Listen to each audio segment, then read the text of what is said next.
Bapa di surga, terima kasih untuk menghantar kami di tahun yang baru, tahun 2022 Tuhan. Karena kami tahu dan kami percaya bahwa Engkau adalah Allah yang memiliki segala sesuatu.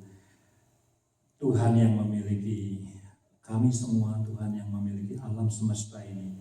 Dan Engkau adalah Allah yang memiliki waktu dan yang memiliki tahun ini Tuhan. Karena itu kami percaya dan merasa it is proper di awal tahun ini Tuhan kami menyerahkan hidup kami ke dalam tangan Tuhan. Kami mau Tuhan sebelum kami mendengarkan firman Tuhan, sebelum kami melakukan lebih banyak lagi keputusan-keputusan dan aktivitas yang lain, kami ingin menyerahkan hidup kami sepenuhnya kepada Tuhan. Karena Tuhan sesungguhnya yang memiliki kami, memiliki tahun yang baru ini, memiliki semua perencanaan yang kami buat, yang kami ingin selesaikan di tahun ini. Ampuni kami Tuhan kalau kami seringkali merasa bahwa kami adalah pemiliknya. Terima kasih Tuhan Yesus, terima kasih. Kami serahkan waktu pemberitaan firman Tuhan sebentar lagi, supaya Tuhan berbicara kepada setiap kami. Dan Tuhan memberikan tuntunan bagi kami untuk bisa menghidupi hidup kami di tahun yang baru ini. Di dalam nama Tuhan Yesus kami berdoa. Amin. Silakan duduk Bapak Ibu sekalian. Apa kabar? Baik ya. Wah, luar biasa.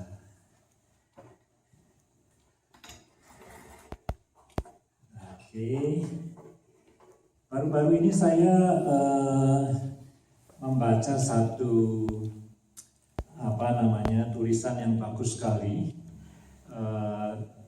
di Instagram. Ini pendetanya suka lihat Instagram ya. Tulisannya bagus sekali. Dia mengatakan dalam tulisan itu, tulisan square gitu ya, bujur sangga, bahwa tidak ada yang istimewa dari tahun baru. Setiap tahun baru itu sama. Ya, buktinya apa? Tiap tahun baru di kota-kota besar ada acara kembang api, ya, kembang api, right? Termasuk barangkali di Calgary ada kembang api.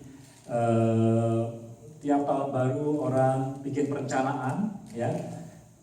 Jangan khawatir, kalaupun Bapak Ibu udah bikin perencanaan, at least you have dream, ya, tahun 2022 mau ngapain, ya. Kadang-kadang dreamnya atau rencananya tidak ditulis gitu ya, jangan bayangkan ada organisasi kemudian menulis rencana, tujuan, sasaran dan segala macam.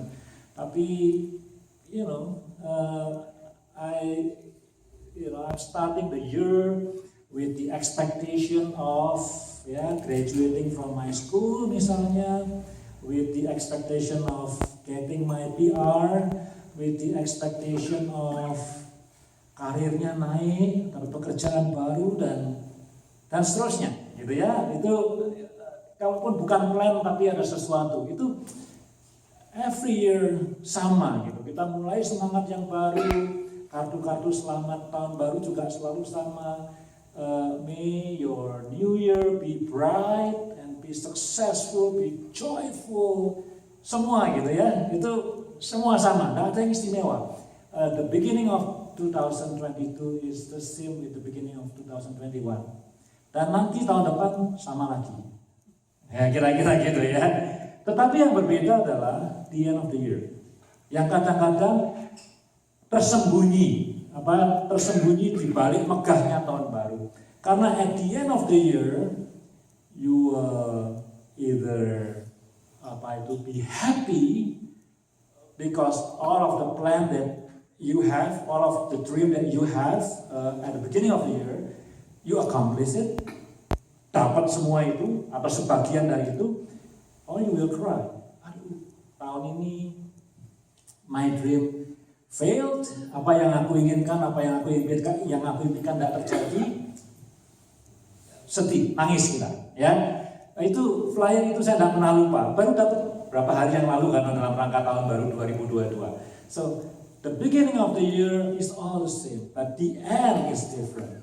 Manusia lahir juga begitu. Memang ada yang kaya, ada yang miskin, yang lahirnya di rumah sakit yang mewah, yang lahirnya di rumah sakit yang tak mewah, yang lahirnya di di rumah sendiri, yang lahirnya dulu Ada tuh keluarga saya lahirnya di becak tuh ya. On the way to the hospital, keburu keluar ya, bisa juga lahir di becak gitu ya. Atau yang lahirnya di kandang seperti Tuhan Yesus. Semua lahir nangis ya, telanjang, nggak pakai pakaian, semua yang lahir. Tapi pada waktu dia mati itu yang membedakan. Seberapa banyak orang respect sama dia, seberapa banyak orang datang pada kematiannya, apakah orang itu dikonsider sebagai successful individual atau failure atau failed individual, itu at the end. Ya, kadang-kadang kita underestimate end of the year. Kita end of the year tenggelam di balik meriahnya New Year, kira-kira gitu ya. Nah, saudara, hari ini saya mengajak kita untuk melihat bagian dari firman Tuhan dari Injil Markus pasal yang ke-10. Injil Markus pasal yang ke-10 ya. Ada bawa Alkitab nggak? Alkitab sudah nggak populer lagi ya di gereja ya sekarang ya. It's okay. No, it's not okay. Ya, but I mean, Injil Markus pasal yang ke-10. Injil Markus pasal yang ke-10.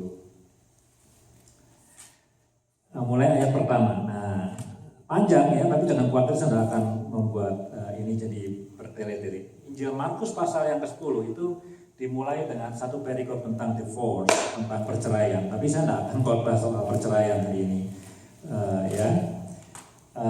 So ada 3 perikop yang saya mau mengajak kita untuk bersama-sama mengamati. Jadi perikop pertama itu bicara soal divorce, perceraian. Perikop kedua tentang Yesus memberkati anak-anak. Dan perikop yang ketiga itu tentang orang kaya sukar masuk dalam kerajaan surga. Nah, kalau saudara familiar dengan cerita Alkitab, dengan kata-kata Tuhan Yesus, di sana Tuhan mengatakan lebih sulit untuk onta masuk ke lubang jarum dibandingkan orang kaya masuk surga. Ya. Nah, perikop yang keempat itu totally different. Yesus memberitakan tentang penderitaannya yang ketiga. Ya. Nah, saya mau baca beberapa bagian saja. By the way, saya perlu menjelaskan apa hubungannya 3 perikop ini ya. Ada hubungannya ya. Somehow Markus bikin connectionnya tidak terlalu jelas, tapi ada hubungannya. Yang pertama, perikop yang pertama soal divorce, yaitu orang Farisi mau mencobai Tuhan Yesus dengan bertanya, bolehkah bercerai? Gitu ya. Itu Yesus bertanya balik, dia tidak langsung menjawab boleh atau tidak boleh, tapi dia bertanya balik apa yang dikatakan Musa.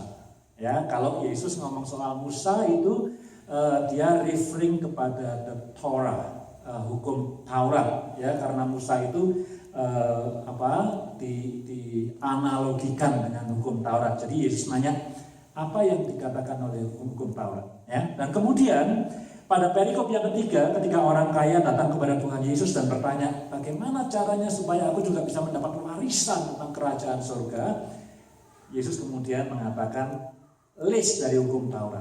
Jangan berzinah, jangan membunuh, jangan mencuri, dan seterusnya. Hormatilah bapak ibumu. Dia referring to kepada Taurat. Ya, itu hubungan antara perikop pertama dan perikop yang ketiga. Perikop yang pertama bukan tentang kerajaan surga, tapi perikop yang kedua dan yang ketiga. Perikop kedua itu tentang Yesus memberkati anak-anak. Perikop ketiga tentang orang kaya yang susah masuk kerajaan surga. Itu dua-duanya tentang kerajaan surga. Jadi tiga perikop ini, 3 cerita ini somehow related, tidak terlalu jelas tapi ada relation, gitu ya. Nah, saya akan baca beberapa bagian, ya. Saya suka kita belajar sedikit Alkitab, menggali sedikit, gitu ya. Saya baca cepat ya, mulai ayat yang kedua. Maka datanglah orang-orang Farisi dan untuk mencoba Yesus, mereka bertanya kepadanya, apakah seorang suami diperbolehkan menceraikan istrinya? Ya, it is very uncommon istri menceraikan suaminya. Untuk culture Yahudi 2000 tahun yang lalu, ya, yang punya kuasa untuk menceraikan ya suaminya, gitu ya. Itu culture yang unbalanced, unfortunately for women, gitu ya. Tapi itulah kenyataan sampai hari ini juga kita hidup masih. Saya bukan pejuang feminisme, tapi kita masih hidup somehow dalam culture yang dominated by laki-laki, orang laki-laki. Ya, tapi kita tidak mengatakan culture itu berdosa atau enggak, tapi very uncommon untuk a woman, a wife divorce her husband. Meskipun di akhir perikop ini nanti ada pengecualian, ada penjelasan di sana ya. Ayat ketiga, jawabnya kepada mereka, apa perintah Musa kepada kamu? Referring to the Torah. Kemudian mereka menjawab, Musa memberi izin untuk menceraikannya dengan membuat surat cerai. Ya. Lalu kata Yesus kepada mereka, justru karena ketegaran hatimu lah, atau kekerasan hatimu lah, maka Musa menuliskan perintah ini untuk kamu. Sebab pada awal dunia, Allah menjadikan mereka laki-laki dan perempuan. Ini Kejadian 1 ayat 27. Ya, jadi ini very controversial hari ini dengan berkembangnya LGBTQ dan segala macam. At the beginning itu Tuhan menciptakan hanya two kind of human being, which is male and female, menurut Kejadian 1 ayat 27. So nggak ada jenis yang ketiga. Ya, sebab itu terus dia lompat kepada Kejadian 2 ayat 24, laki-laki akan meninggalkan ayahnya, ya. Ini kalau dalam bahasa Ibrani nggak usah dihafal ya Ashaf gitu ya bahasanya. Meninggalkan ayahnya dan ibunya. Tapi saya mengatakan ya Ashaf itu kenapa? Karena kata ini kata yang keras sekali, ya. Dan bersatu dengan istrinya, itu ya bersatu dengan istrinya itu bahasa Ibrani adalah dabak, keras juga tuh dabak gitu ya. Sehingga keduanya menjadi satu daging. Demikianlah mereka bukan lagi dua melainkan satu. Karena itu apa yang telah dipersatukan Allah tidak boleh diceraikan manusia. Ketika mereka sudah di rumah, murid-murid itu bertanya pada Yesus tentang hal itu, ya. Lalu katanya kepada mereka, barang siapa menceraikan istrinya lalu kawin dengan perempuan lain, ia hidup dalam persinahan terhadap istrinya itu.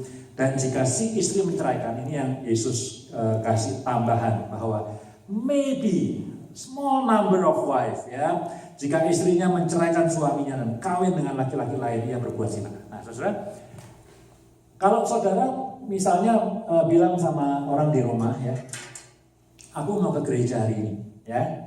Then you leave the house, right? Let's say in that house you have siblings atau punya anak, pembantu atau siapa gitu ya. Hey, I want to go to the church, so I'm leaving the house, right? Kita nggak pakai kata Yashaf, nggak pakai itu, ya. Karena apa? Karena you are leaving the house after the church service, you will return to that house, ya. Jadi kita nggak leaving the house permanently. Jadi cuma pergi sebentar aja ke gereja atau pergi ke supermarket atau berkunjung ke rumah orang lain. Even kalau itu holiday, you will not use Yashaf. Karena apa? Holiday maybe a week or two. Kalau seperti Pak Stephen ini holiday berapa Pak? 3 bulan Pak ya? 3 bulan atau 6 bulan gitu ya. You will return to your home. Ya, you will not use Yashaf gitu. Kalau kita bilang Yashaf, I will not return to that house anymore. Jadi kalau dikatakan seorang laki-laki akan meninggalkan bapaknya dan ibunya, menikah sama istrinya, never return. Bukan tidak boleh mengunjungi orang tuanya ya, silahkan mengunjungi, tapi the bond of marriage itu betul-betul living the parents away. Itu sekarang saya mau create atau building a new family dan orang tua saya nggak usah ikut campur, kira-kira gitu ya. That's why parents itu mesti nahan diri untuk apa tuh ngerusuhi, bahasa Jawanya ngerusuhi, ngerusuhi rumah tangga anaknya.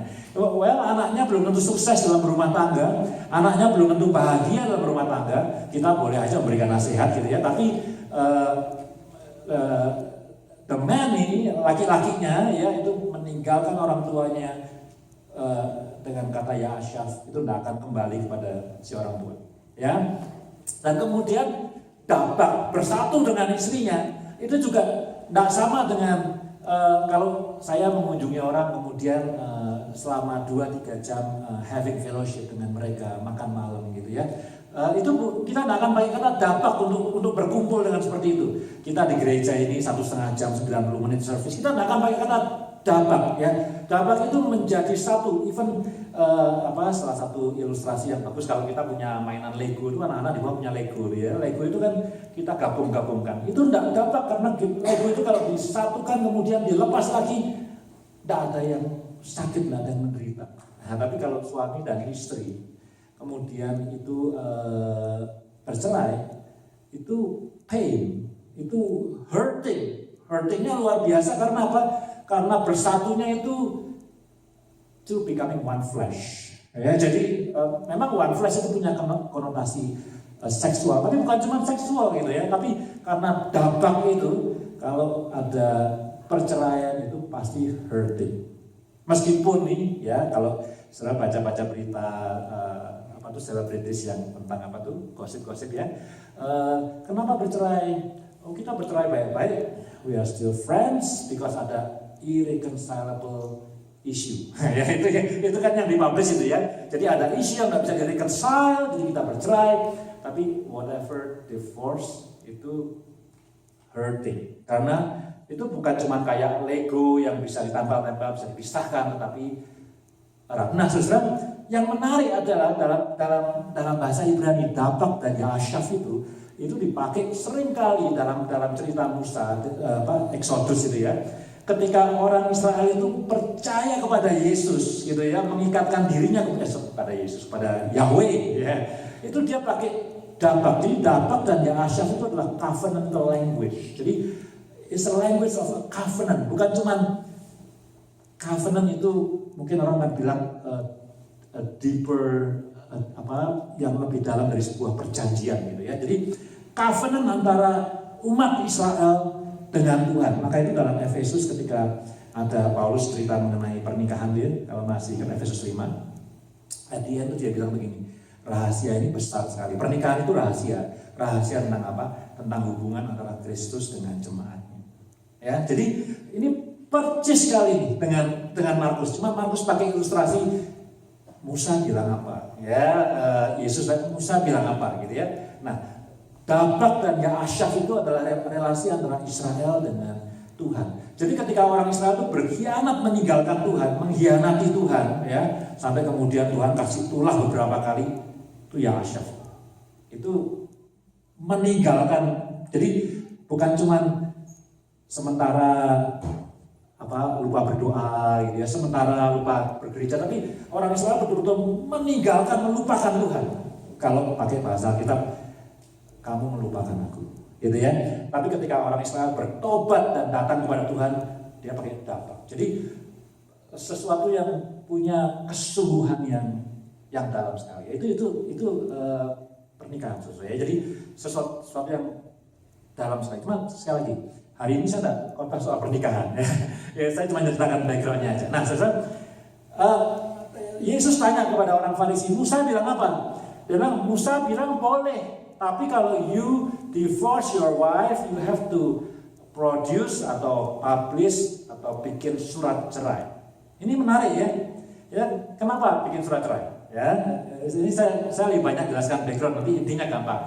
Itu jelas membuat surat cerai itu is to protect the victim. Jadi kalau laki-laki menceraikan istrinya dan dia bikin surat cerai itu untuk melindungi istrinya. Ya, buat laki-lakinya tidak masalah apa-apa, tapi istrinya harus dilindungi. Bahwa aku ini nggak initiate the divorce, aku ini I am divorced, pasif. Saya ini diceraikan. Jadi ini aku pegang suratnya. Ya, jadi karena kalau kamu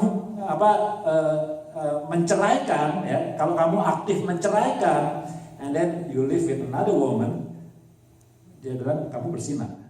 Ya, tapi aku nggak menceraikan, aku diceraikan. Jadi istrinya tuh somehow is protected. At the same time, kalau sampai nih istrinya menceraikan suaminya, kalau sampai ya istrinya menceraikan, dia si istri whoever yang menceraikan, dia harus produce a letter stating I divorce her or I divorce him, supaya orang itu protected. Aku nggak menceraikan, aku diceraikan, I'm the victim. Ini inisiatif dari lawannya, kira-kira begitu ya. Jadi surat cerai itu untuk melindungi si victim yang nggak mau diceraikan tapi diceraikan gitu ya. Nah anyway, Yesus menjawab, kenapa Musa sampai memberikan konsesi, namanya konsesi ya, pokoknya pengecualian gitu, exemption, sampai boleh seperti itu adalah karena kekerasan hati, karena ketegaran hati. Ya, jadi poinnya cuma itu khotbah saya. Saya tidak mau khotbah soal divorce dan tidak mau khotbah soal marriage, tapi kekerasan hatimu. Nah, saudara, Memang Tuhan itu maha kuasa ya. Betul nggak? Percaya Tuhan maha kuasa kan? Ya, Tuhan itu memang maha kuasa ya. Tapi saudara, jangan lupa ya. Saya tidak melawan the sovereignty of God. Tuhan itu maha kuasa, dia bisa menentukan segala sesuatu. Yes, he is sovereign. Tapi jangan lupa kalau hati kita itu sedemikian kerasnya, ya bisa ada exception, ya a negative exception itu. Jadi ada pengecualian yang negatif, yang dia bisa ngalah tuh, ya melalui Musa. Oke deh, kalau you memang mau cerai ya, Pak boleh buat.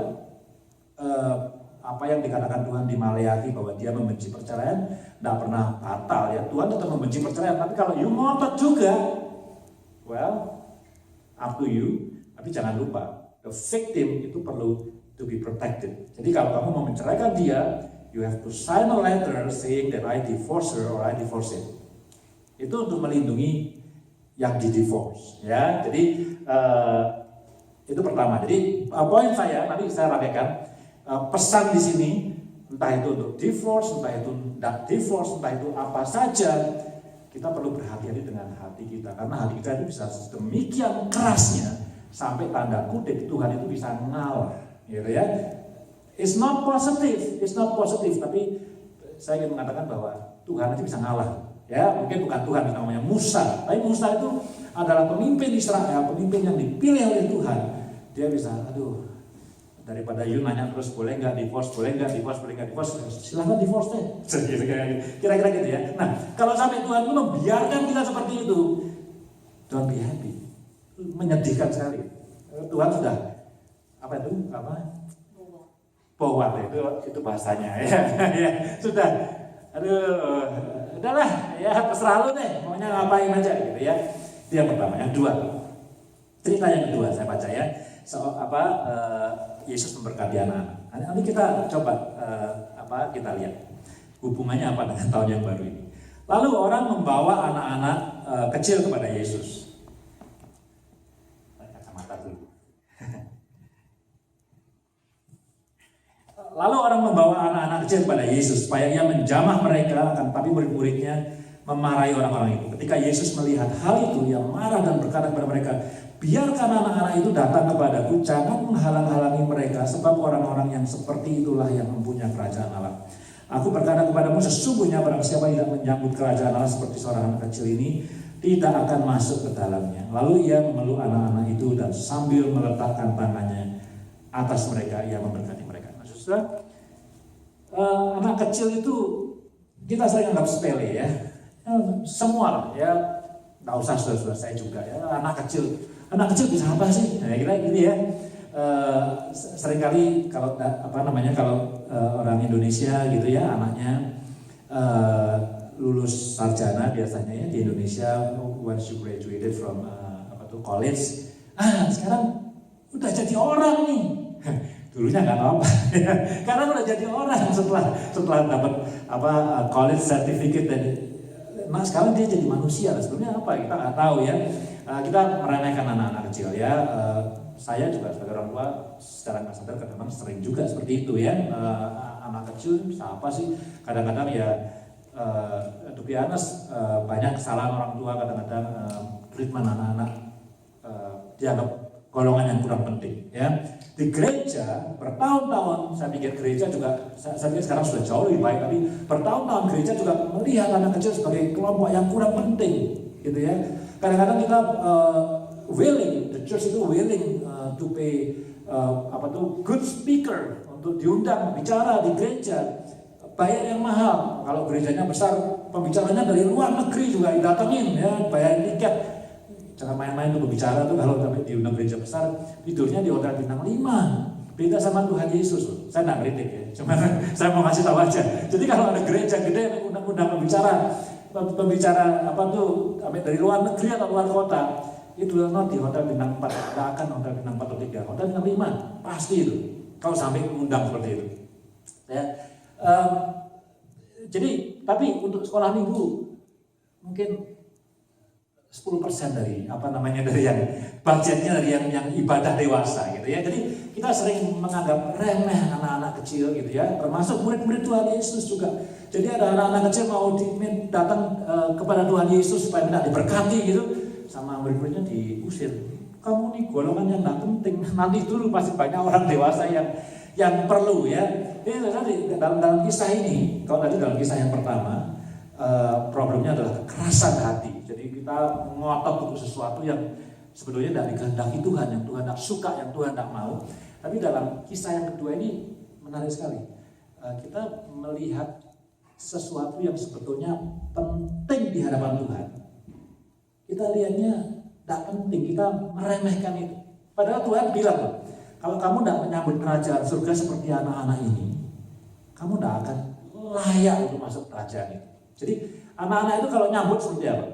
So excited, right? Jadi anak-anak, ya kalau anak saya masih punya anak yang relatif kecil, tidak terlalu kecil, dari kecil ya. Coba waktu Christmas itu ada Christmas gift, so excited, right? Kemarin itu saya buka mailbox saya, ada hadiah Natal yang datang terlambat, ya datang terlambat.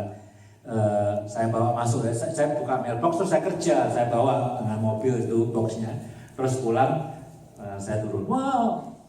Itu apa Dad? Boxnya ini hadiah Natal dari tante ini, saya bilang gitu. Wah, tuh excited. Tapi pas saya pulang ke rumah, kita makan dulu ya, makan tahun baru gitu. Setelah saya makan, saya ke atas ganti pakaian. Anak saya datang ke atas. Dad, boleh nggak itu buka kadonya? Kita nggak sabar mereka ya. Oh ya boleh aja, saya bilang ya. Lu buka kado semua so excited. Ya kita yang dewasa ya biasa-biasa saja. Ya, kadonya salah satunya ini baju, kita baju saya. Ini kado yang kemarin nih. Ya, ini baju baru nih. Ya, baru dipakai sekali belum cuci. Ya. Nah, anak-anak so excited gitu, pengen sekali buka kado gitu ya. Kita yang dewasa ya, begitu lihat bajunya, ya baju dipakai gitu aja kan ya. Nah, ya, tapi anak-anak so excited tuh kalau lihat kerajaan. Kalau kamu nyambut kerajaan seperti anak-anak itu dengan sepenuh hati ingin mendapatkannya dan kamu dapat. Tapi kalau kamu terlalu sombong gitu ya, meremehkan hal yang seperti anak-anak kecil ini, kamu tidak layak masuk kerajaan surga. Jadi saudara, yang kedua ini bicara soal kesombongan ya, kesombongan hati, menganggap remeh hal-hal yang kecil ya, itu bagian dari kesombongan gitu ya. Apa yang Tuhan lihat sebagai sesuatu yang penting kita remehkan, itu yang terjadi pada murid-murid Tuhan Yesus. Ya, itu yang kedua. Yang ketiga, cepat nih bertanya. Orang kaya suka masuk kerajaan surga. Ya, pada waktu Yesus berangkat untuk meneruskan perjalanannya, datanglah seorang berlari lalu mendapatkan dia dan sambil bertelut di hadapannya, ia bertanya, "Guru yang baik, apa yang harus kuperbuat untuk memperoleh hidup yang kekal?" Ya, nanya. Jawab Yesus, "Mengapa kau katakan aku baik? Tak seorang pun yang baik selain daripada Allah saja." Ya, ini sebetulnya kalimatnya penting, cuman bukan bagian dari khotbah ini. Kalimat ini ingin mengatakan bahwa Yesus itu adalah Allah sebetulnya. Engkau tentu mengetahui segala perintah Allah. Ya, jangan mencuri. Ya, jangan bersinah. Jangan bersinah dulu. Jangan membunuh, ya, itu hukum nomor 6. Jangan bersinah, hukum nomor 7. Jangan mencuri, hukum nomor 8. Ya, kalau masih hafal hukum Taurat ya. Jangan mengucapkan saksi dusta, nomor 9. Ya. Jangan mengurangi hak orang, hormati ayah ibumu. Itu semua tuh hukum Taurat yang dibuat in relation dengan orang lain. Hukum Taurat itu kan dibagi dua, ya kan? Sebagian adalah hukum relasi kita dengan Tuhan. Yang sebagian lagi mengatur relasi kita dengan sesama. Lalu kata orang itu kepadanya, "Guru, semuanya itu telah kuturuti sejak masa mudaku." Luar biasa, orang ini hebat sekali. Ini orang yang sangat rohani, ya, dari masa mudanya, ya, membunuh mungkin jarang, tapi tidak bersinah, tidak mencuri, tidak, semuanya dia sempurna, gitu ya. Nah, lalu Yesus memandang dia dan menaruh kasih kepadanya. Ya, menaruh kasih, menaruh belas kasihan. Wah, hebat sekali ya. Kalau dia bilang, waduh aku sudah membunuh 5 orang, aku sering mencuri, aku bersinah, mungkin Tuhan jengkel, dimarahin, langsung dipukul barangkali ya. Tapi gara-gara dia itu sudah melakukan semuanya itu, Tuhan melihat dia dengan penuh kasih, dengan penuh belas kasihan. Saya kira seperti itu ya. Lalu berkata kepadanya, hanya satu lagi kekurangan. Ini satu lagi, cuma satu. Pergi jual apa yang kau miliki dan berikanlah itu kepada orang-orang miskin, maka engkau akan beroleh harta di surga. Kemudian datanglah kemari dan ikutlah aku. Mendengar perkataan itu, ia menjadi kecewa, lalu pergi dengan sedih sebab banyak hartanya. Saudara, ayat ini tidak, it's not so much talking about caring for the poor. Not so much about that. Ya, boleh aja khotbah dari ayat ini untuk mengatakan, kita harus sayang sama orang miskin, sama homeless, boleh. Tapi ayat ini is not so much talking about caring for the poor. Ayat ini is talking about you love what you have too much. Kamu mencintai apa yang kamu punya, dalam hal ini uang. Di sini uang nih ya. Tapi tidak harus uang. Apa saja, pekerjaan bisa juga. Orang lain bisa juga mencintai orang lain terlalu gitu ya. Mengidolakan orang lain terlalu hebat gitu ya. Bisa juga, apa saja. But you love it, atau you love him, atau you love her more than you love God. Jadi semua yang jangan mencuri, jangan membunuh, jangan berzinah, semua itu covering your relationship with others. And this young person said, I have done all of that perfectly. Cuman satu bagian, you don't love me enough. Yesus bilang, kamu tidak mencintai Tuhan enough. Maka itu Tuhan bilang, jual semua hartamu. Kalau rumah dijual, sapi dijual, terus duitnya buat apa? Ya kasih orang miskin aja. Jadi kasih orang miskinnya tuh cuman, ya masa duitnya mau disobek-sobek terus dibuangkan, enggak kan? Apa ya, kasih orang miskin aja. So it is very secondary. Bukan tema utamanya, bukan caring for the poor. Cuman kamu jual rumahmu, jual ladangmu, jual sapi, bukan dapat duit. Duitnya buat apa ya? Kasih aja orang miskin. Tapi yang penting adalah setelah itu, you follow me. Betul tak tadi yang kita baca? Setelah itu ikutlah aku. Dia kecewa dan sedih. Kenapa? Karena dia masih mau ngurusin itu semua hartanya. Orang miskin itu cuma tambahan aja, secondary. Tapi dia mencintai hartanya, tidak mau menjual itu, dan tentunya tidak mau ikut Yesus. Jadi dia punya relasi dengan orang lain very good, tapi relation dengan Tuhan dia tidak mau sacrifice itu. Ya, jadi sesuai itu adalah yang kita baca lagi nih, sedikit lagi nih, atau yang ontai tadi. Ya, lalu Yesus memandang murid-muridnya, ayat 23, di sekelilingnya dan berkata kepada mereka, alangkah sukarnya orang yang beruang masuk ke dalam kerajaan Allah. Murid-muridnya tercengang mendengar hal itu, tetapi Yesus menyambung lagi, anak-anakku, alangkah sukarnya masuk ke dalam kerajaan Allah. Lebih mudah seekor unta melewati lubang jarum daripada seorang kaya masuk ke dalam kerajaan Allah. Mereka makin gempar. Waduh, unta masuk lubang jarum. Ini banyak penafsirannya ya. Unta masuk lubang jarum. Ada yang bilang jarumnya apa, untanya apa. Saya tidak terlalu mau dealing dengan isu seperti ini gitu ya.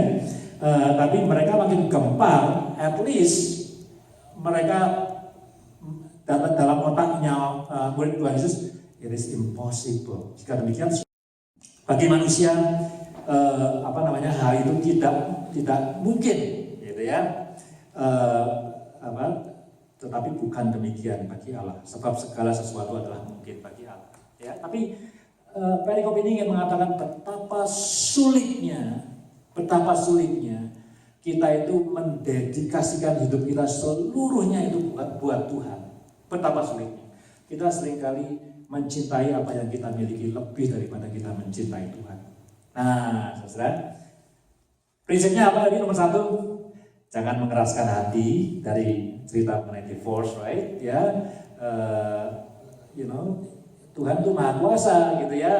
Dia bisa berbuat apa saja, tapi kadang-kadang dia give up loh. Dia give up sama kita. Kalau you mau double gitu, mau continue doing it, up to you. I'm not responsible anymore, gitu ya. Cuman supaya kamu nggak merugikan orang lain, you have to produce a divorce certificate supaya orang itu dilindungi.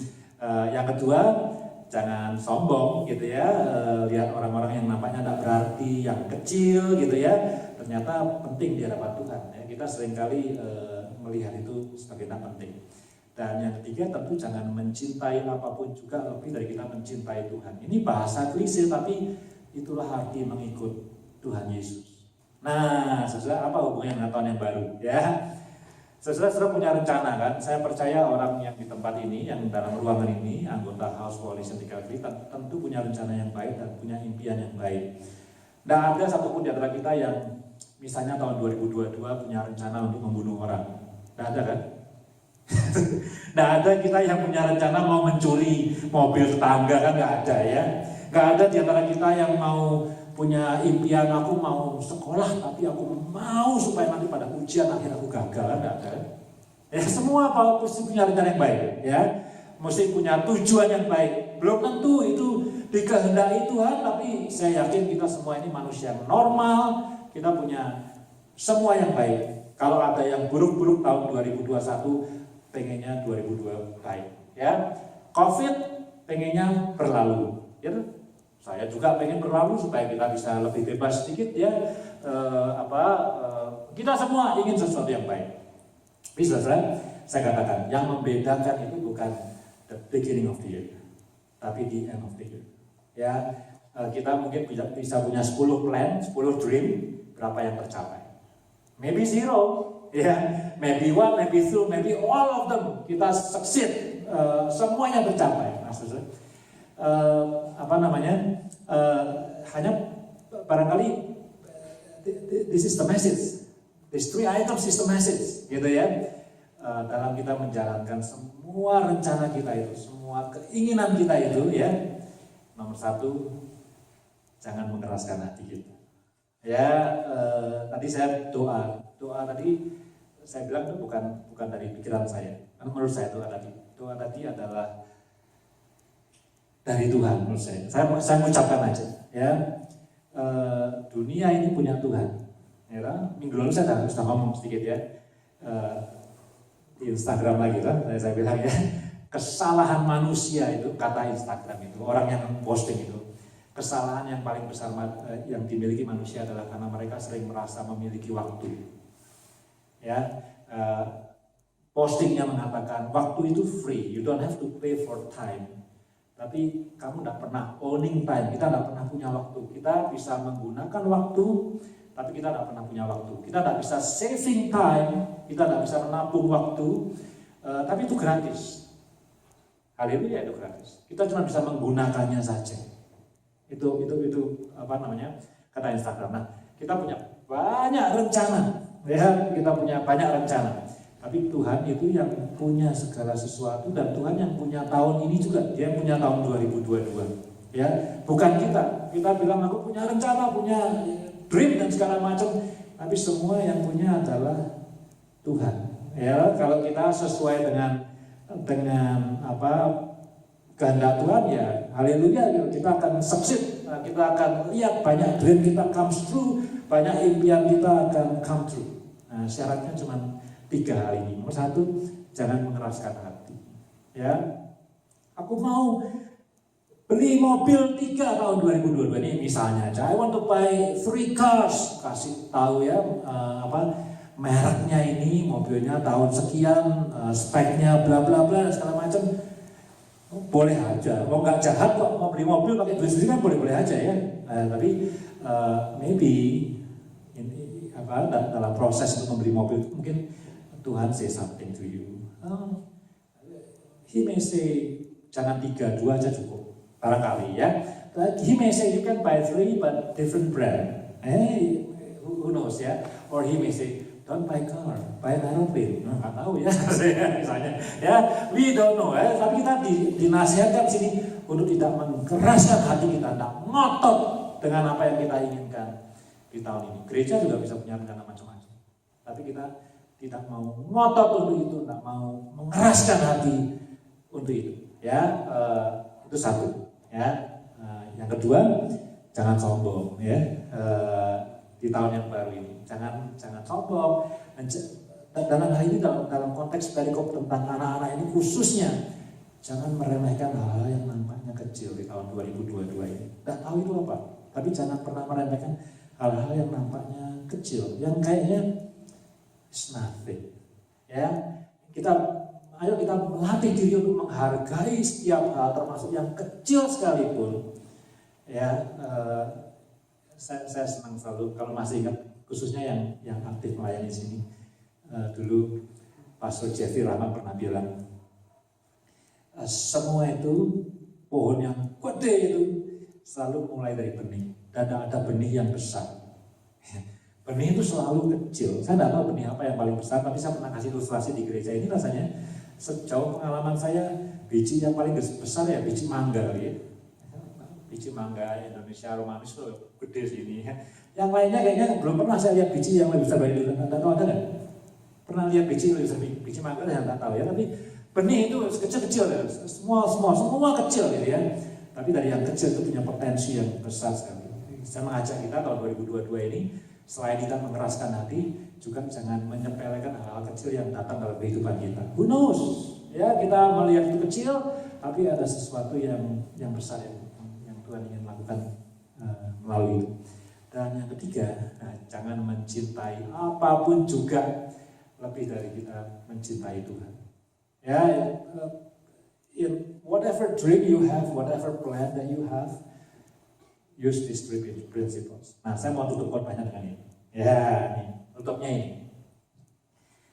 Apa yang saudara akan lakukan jika ini sampingan, khotbah saya sudah selesai sebenarnya, tadi itu 3, cuman saya mau tanya kepada saudara, apa yang saudara akan pikirkan jika rencana saudara yang bagus itu, kan saya bilang kita semua orang baik kan, pasti rencananya bagus, rencananya mau hidup sehat, mau kalau sekolah ya mau lulus, kalau ada yang planning mau nikah, pengen dapat jodoh yang baik, kalau dalam perjalanan beriman kepada Tuhan Yesus pengen bertumbuh imannya, ya ada yang imannya pengen drop gitu ya, kalau bekerja ingin sukses, semuanya baik.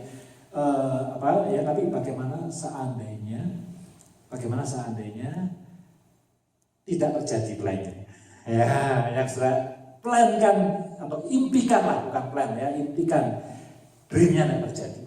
Ya, singkat aja, ini cuma tips saja, ini tips di awal tahun nih supaya saudara bisa melalui tahun ini dengan lebih baik. Quick, nomor 1.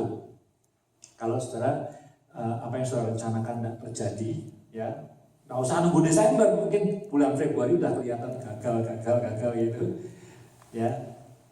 It might be, ini possibility lah ya, saya tidak tahu, saya bukan Tuhan ya. It might be nomor 1. Mungkin Tuhan mau distract your attention to Him. Ya, itu pertama ya. Jadi you are we are to focus on our plan and our dream sampai kita tidak fokus enough kepada Tuhan. Nah, saya setuju sama I tadi. Kira-kira saya tahu yang ngomong sama I siapa? Boleh berdoa di mana aja. Kira-kira saya tahu orangnya, gitu ya. Boleh berdoa di beca, boleh berdoa di mana, silakan gitu ya. Itu tidak salah. Itu one type of prayer. But sometimes we need to set waktu yang khusus juga untuk building intimate relationship dengan Tuhan, di mana kita meninggalkan segala sesuatu, kita plan gitu ya. Memang tidak mudah, bisa ngantuk, tapi you have to train yourself, we have to train ourselves to spend time gitu ya dengan Tuhan yang intentionally, bukan yang spontaneous gitu, yang intentionally dengan Tuhan untuk ngobrol sama Tuhan. Nah, kalau rencana kita itu tidak terjadi, pasti kita kecewa. Saya juga kecewa. Saya bukan malaikat, saya human being. Kalau apa yang saya impikan dalam keluarga saya impikan dalam studi saya impikan dalam sekolah saya tidak tercapai, ya I'm disappointed. Saya pasti akan kecewa sekali. Tapi maybe that disappointment is the way God attract you to return to Him, untuk pay attention to Him.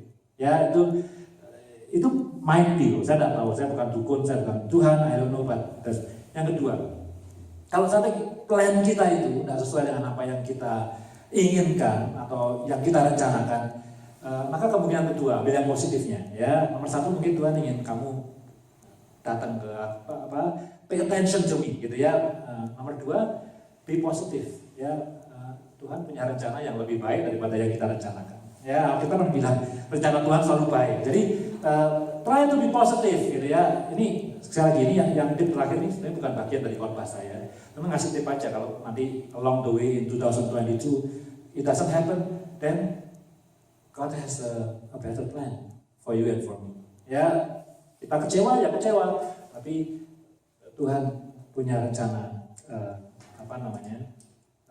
yang lebih baik. Yang terakhir, yang ketiga, ya kalau sampai rencana kita dan impian kita tidak terjadi, artinya apa? Tuhan ingin, nah kalau ini sudah pasti benar dalam situasi apapun juga, Tuhan ingin kita to trust Him more, ya kan? Nah kalau saudara sakit, ya misalnya sakit nih, hari ini sakit apa aja deh, saya nggak punya sakit apa aja gitu ya. Berdoa minta sembuh, 1 minggu tidak sembuh, what do you do? Berdoa lagi ya. Nah, kalau yang tidak mau sembuh, wah Tuhan ini jahat, aku tidak mau berdoa lagi dah. Ya, that's not the right response ya. Jadi kalau kita sudah berdoa minta sembuh, kita punya vision gitu ya, aku sakit minggu depan atau 2 minggu lagi aku mau sembuh gitu ya. Atau 2 minggu lagi aku mau ujian sekarang aku berdoa, aku belajar gitu ya, aku mau setelah ujian aku dinyatakan lulus, ternyata tidak lulus ya.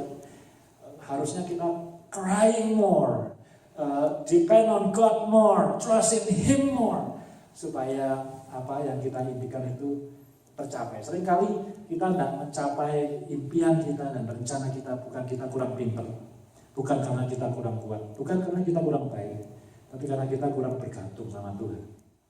Itu saja. Ya, jadi saudara cukup ya resepnya ya. Tahun 2022 ingat the beginning for all of us, ini masih tanggal 2 nih. Kita semua sama. We are all excited and we have a good dream, good plans. Even though if we don't write our plans and our dreams, I believe we are all good people. We have a positive plan and dream ahead. Tapi the end of the year itu yang membedakan kita. Ada yang hooray, I'm successful with my dream. Ada yang nangis karena semua yang diinginkan tidak terjadi, atau sebagian lah tidak terjadi, gitu ya. Itu yang menentukan nanti akhir tahun 2022. Tapi tahun 2023 kembang api lagi, sama lagi, gitu ya. Endingnya yang beda. Lahir semua nangis, semua telanjang kan. Ada yang lahir pakai baju kan.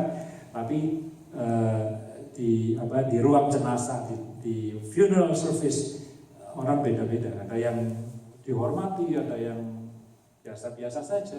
Endingnya yang beda. Nah, resepnya tadi, jangan mengeraskan hati, jangan menganggap remeh hal yang kecil-kecil, dan jangan apa yang terakhir?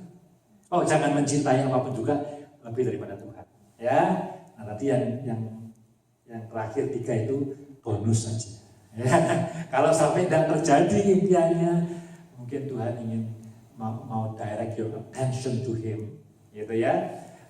Yang kedua, Tuhan mungkin punya rencana yang lebih baik buat kita. Dan yang ketiga, karena Dia mau kita untuk lebih trust in Him more. Amin. Nah, setelah kita akan berjamuan kudus ya. Boleh maju ke depan. Nah, ya. Kita akan tutup dulu nih firman Tuhan, biar bisa siap-siap.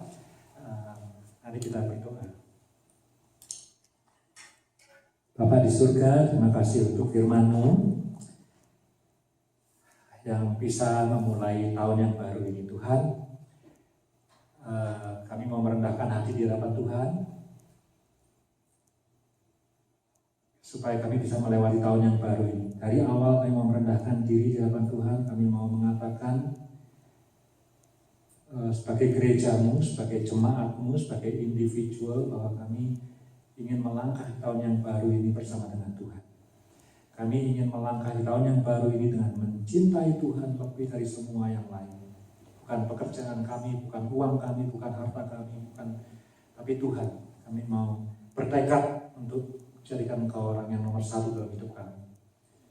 Kami mau rendah hati, kami tidak mau mengeraskan hati kami tidak mau hidup sembarangan Tuhan. Tuntun kami di tahun 2022 Tuhan.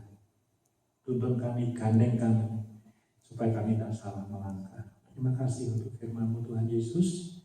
Sebentar kami akan menyiapkan perjamuan kudus. Siapkan hati kami Tuhan, siapkan hati kami. Dalam nama kami berdoa. Amin.